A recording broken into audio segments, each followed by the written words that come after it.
jumpa lagi dengan kami. Apa kabarnya ini? Semoga teman-teman tetap kuat dan semangat menghadapi fluktuasi pasar saham. Kali ini kami akan memberikan sebuah review terhadap suatu perusahaan yang bernama PT AKR Corporindo Tbk dengan kode saham AKRA. Kenapa nih Pak? Apa nih tesisnya untuk AKRA? Kita lihat ada 4 tesis yang kita identifikasi kenapa AKRA ini menarik dibahas. Yang pertama adalah tingkat pertumbuhan pendapatan dengan CAGR 20% dan profit margin 5,3%. Tesis kedua tentang aset yang bertumbuh, namun darinya kurang dari 0,86%, jadi manajemennya cukup bagus dan mengelola utang. Dan kemampuan manajemen juga dilihat dari rata-rata return on capital employed sebesar 15%. Dan perusahaan juga sangat peduli terhadap pemegang saham karena dia membagikan dividen dengan dividen ratio dengan sebesar 63%.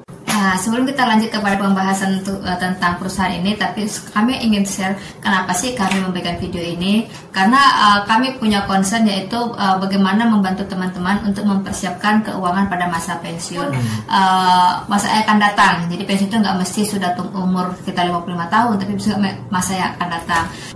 Untuk khusus teman-teman yang mempersiapkan masa pensiun, itu kenapa penting? Karena pada masa pensiun itu, kalau kita melihat itu pada orang tua kita saat ini, mereka banyak sekali yang cenderung pasif, tidak kurang aktif gitu ya, sehingga terjadi juga penurunan produktivitas gitu ya. Sementara kalau misalnya kita saat ini mereka investasinya aktif, sehingga kita itu memaksa diri kita sendiri juga untuk membaca, menghitung dan mencoba menghubungkan logika kita gitu, sehingga otak kita itu tetap aktif. Dan sebagai rewardnya juga kita juga bisa mendapatkan income, apa sebenarnya sih bukan income juga sih ya, tapi peningkatan aset kita gitu, nggak tergerus oleh inflasi. Jadi ini sangat penting banget nih teman-teman untuk bisa memaintain atau ya meningkatkan produktivitas di masa orang katakan tidak produktif. Oke. Ya seperti kata investor ulung kita katakan, what you know what you buy. Oleh karena itu teman-teman, untuk membeli suatu investasi atau saham, ketahui dulu, kenali dulu apa sih yang dibeli. Itu sebabnya kami mau bagi video ini. Sebelum kita masuk ke emitennya sendiri, kita perlu mengetahui kondisi makro atau eksternal perusahaan itu. Dalam hal ini kita bisa membahas dari segi ekonomi Indonesia. Kalau dilihat dari pertumbuhan ekonomi Indonesia, sebenarnya Indonesia itu masih terus bertumbuh, walaupun pada tahun 2024 dilaporkan pertumbuhannya sedikit lebih rendah dibanding 2023, tapi masih sekitar 5% lah ya pertumbuhannya. Dan pertumbuhan ekonomi itu ditopang dari pertumbuhan agriculture, pendapatan agriculture, mining, dan utility, semacam semuanya lah ya, kelihatan bertumbuh seperti pada slide ini.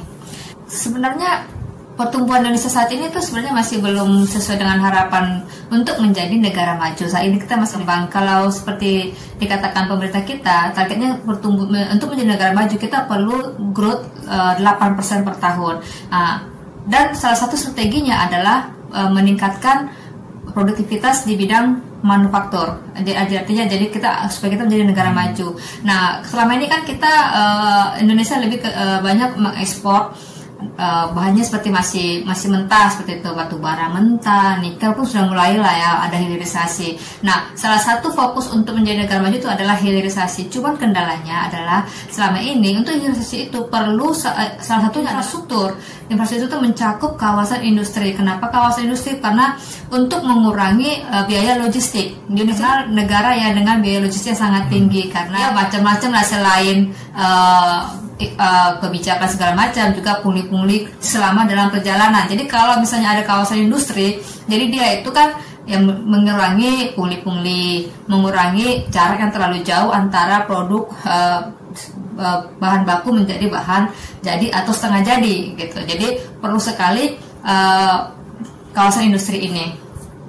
Dan melihat pertumbuhan kawasan industri itu terlihat juga dari meningkatnya kepercayaan industri di Indonesia.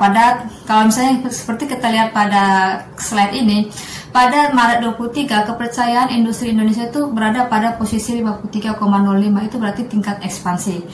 Jadi artinya mereka sudah yakin nih, ada lebih confident lah untuk meningkatkan usahanya di Indonesia.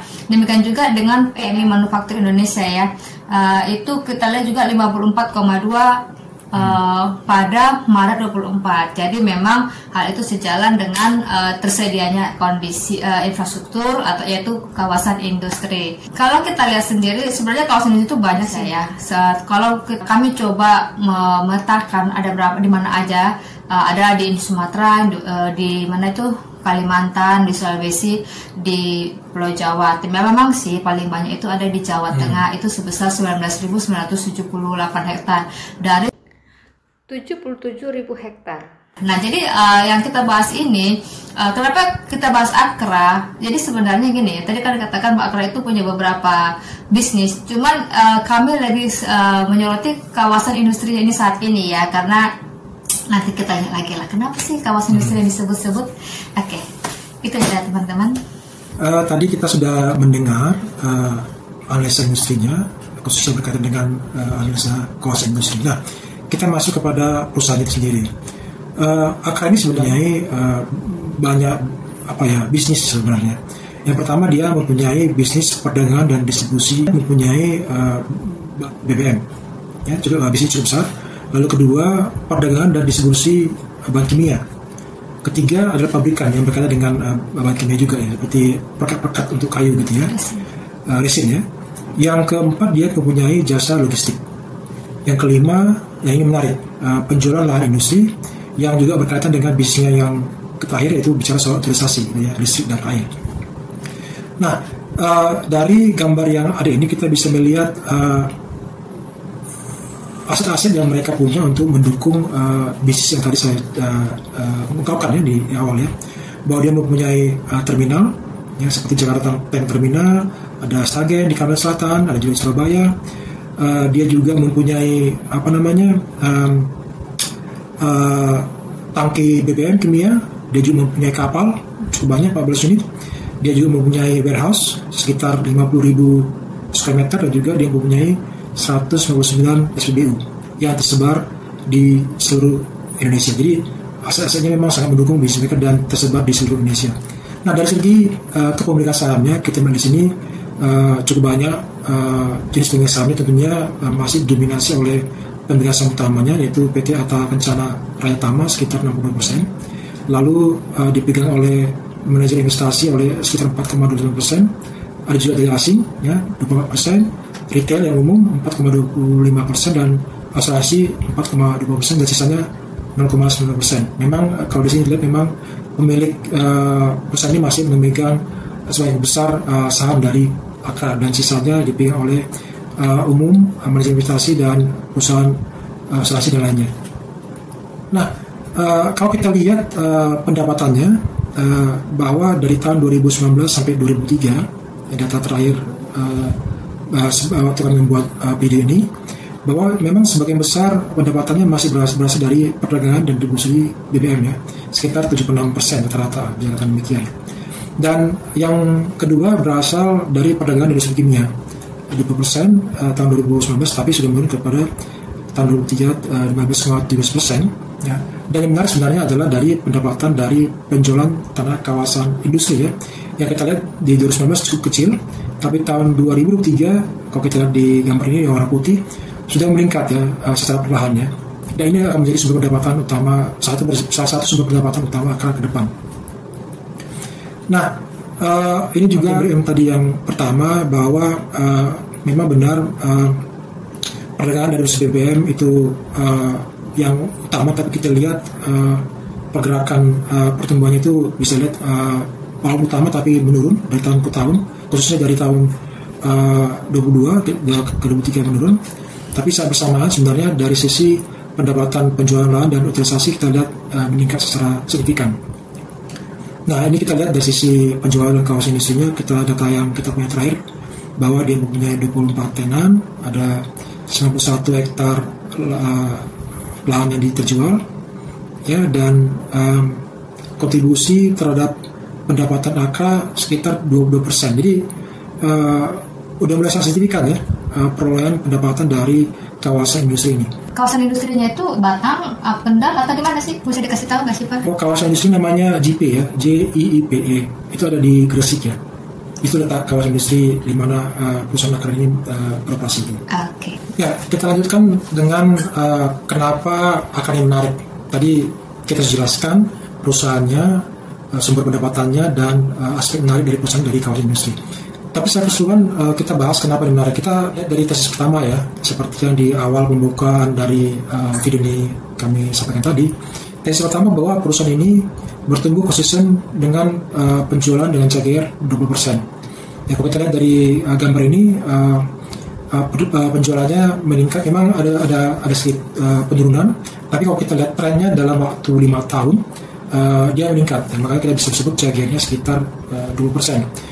Tapi menariknya adalah bahwa dari sisi gross profit, operating profit, dan net profit, kalau kita perhatikan dia bertumbuh secara konsisten ya. Jadi ada aspek efisiensi sebenarnya yang mereka bisa capai ya dari pertumbuhan penjualan ini.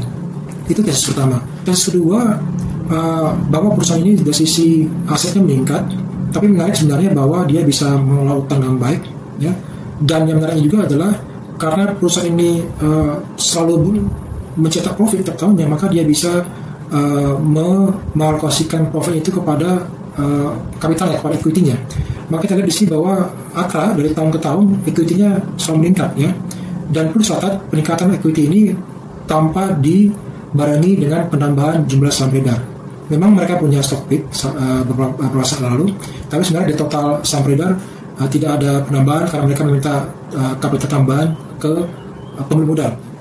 Dari sisi ketiga, ROCE return on capital employed sebesar 15%. Kita lihat dari 2019 sampai 2023 dia meningkat. Jadi salah satu kemampuan manajemen sebenarnya bisa dilihat dari bagaimana dia menginvestasikan modal dia dan bagaimana mereka dapat keuntungan dari modal atau kapital yang mereka investasikan.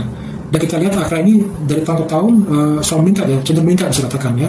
Kalau tahun 2019 di bawah 10%, tahun 2023 udah 20%. Dengan rata-rata tadi saya sebutkan 15%. Jadi perusahaan ini mampu melihat peluang, mampu belajar dari apa yang mereka lakukan sehingga mereka semakin baik dalam melihat potensi bisnis dan juga kemampuan mereka mengalokasikan modal kapital perusahaannya sehingga mendapatkan keuntungan yang menguntungkan. Ya, jadi kemampuan manajemennya cukup bisa katakan baik gitu ya.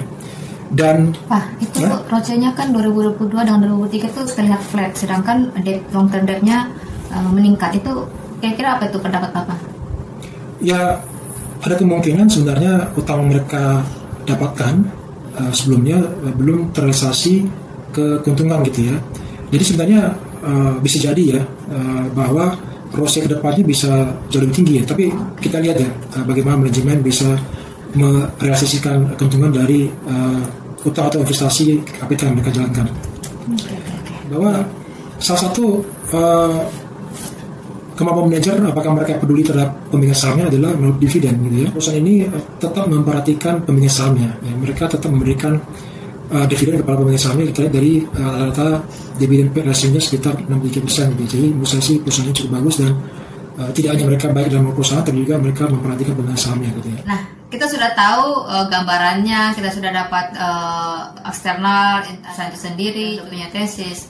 Yang ditunggu-tunggu adalah berapa sih harga perusahaan ini harga wajarnya ini berapa gitu kan. Kami coba membagikan ya teman-teman dengan asumsi risk free atau untuk bisa menghitung CAPM-nya gitu ya, berapa sih cost of equity-nya dia, itu kita pakai risk free 5,75% mengikuti BI rate ya.